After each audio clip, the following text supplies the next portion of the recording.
Sabemos, es el ejército el que tiene mayor importancia, porque en México históricamente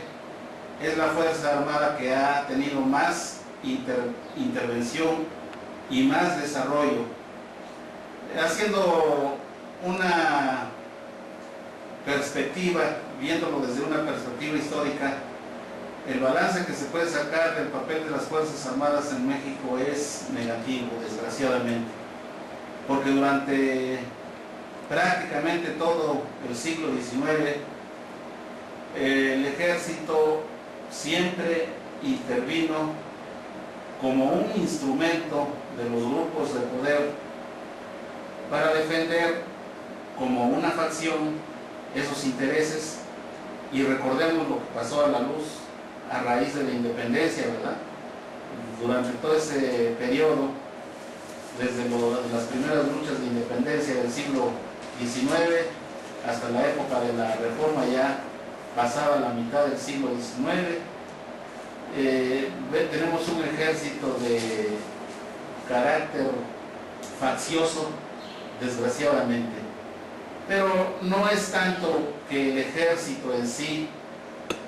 sea el principal causante de estas anomalías, ¿verdad?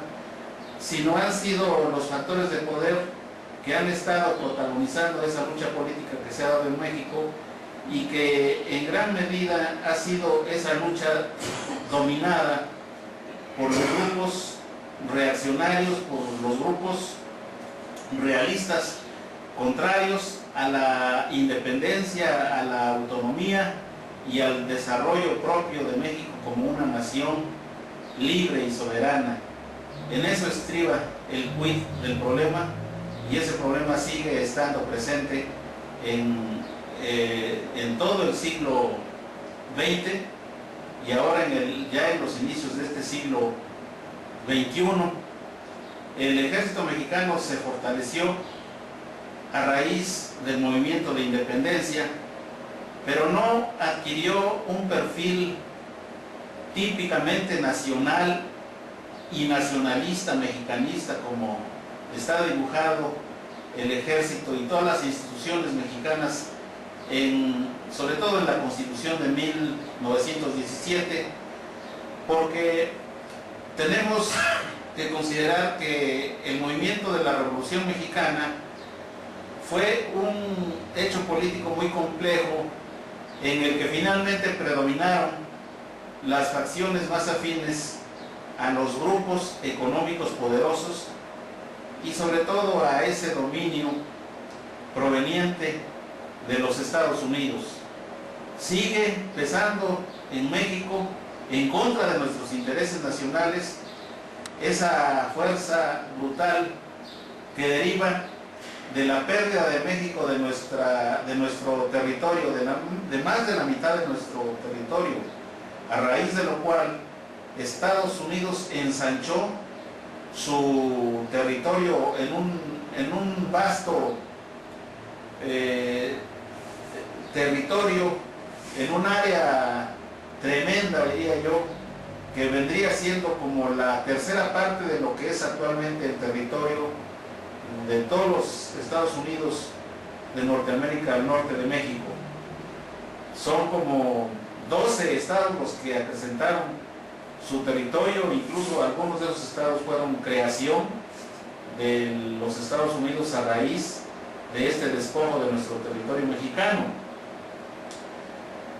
En estos hechos tiene mucho que ver el ejército mexicano, y por eso es que estudiar la historia de México en todos los ámbitos de nuestro sistema educativo es realmente esencial, porque a través del conocimiento de la historia nosotros tendremos presente siempre cómo debemos nosotros cuidarnos como nación, como país independiente. Prácticamente las Fuerzas Armadas mexicanas constituyen una dependencia burocrática de la Presidencia de la República o Poder Ejecutivo Federal, como no puede ser de otra manera en un régimen como el que estamos viviendo, ya que la función del Congreso de la Unión, de los señores diputados federales y de los senadores, deja mucho que desear. Si nosotros vemos en los días que corren, están pidiendo las Fuerzas Armadas mexicanas, a través de una de sus principales cabezas, como es el general Guillermo Galván, que es el secretario de la Defensa, estar mucho tiempo, muchos años. Gian Salvador dijo hace rato que están pidiendo otros 10 años para estar prácticamente ocupando militarmente el territorio nacional. Si ahorita estamos en los primeros años de esa ocupación tan pronunciada, ¿cómo no será esa ocupación dentro de 10 años? Y esos 10 años no es más que una mera afirmación que puede significar que el ejército esté ocupando las calles y las plazas públicas de México como habiendo llegado para quedarse ahí y para ya no ausentarse. Eso es lo que significan las palabras del general Guillermo Galván, y ante esto tenemos un Congreso de la Unión Federal, tenemos una Cámara de Senadores y de Diputados Federal que adoptan una política de contemplaciones,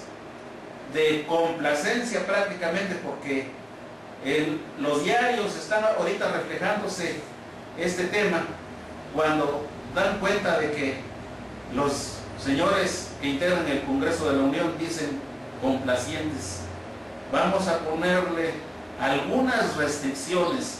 alguna normatividad, alguna reglamentación para que el ejército, para que las Fuerzas Armadas no cometan muchos excesos, muchas violaciones a las garantías individuales, lo cual es un mero decir y es soñar, es jugar con lumbre, porque con las Fuerzas Armadas, con el ejército no se juega.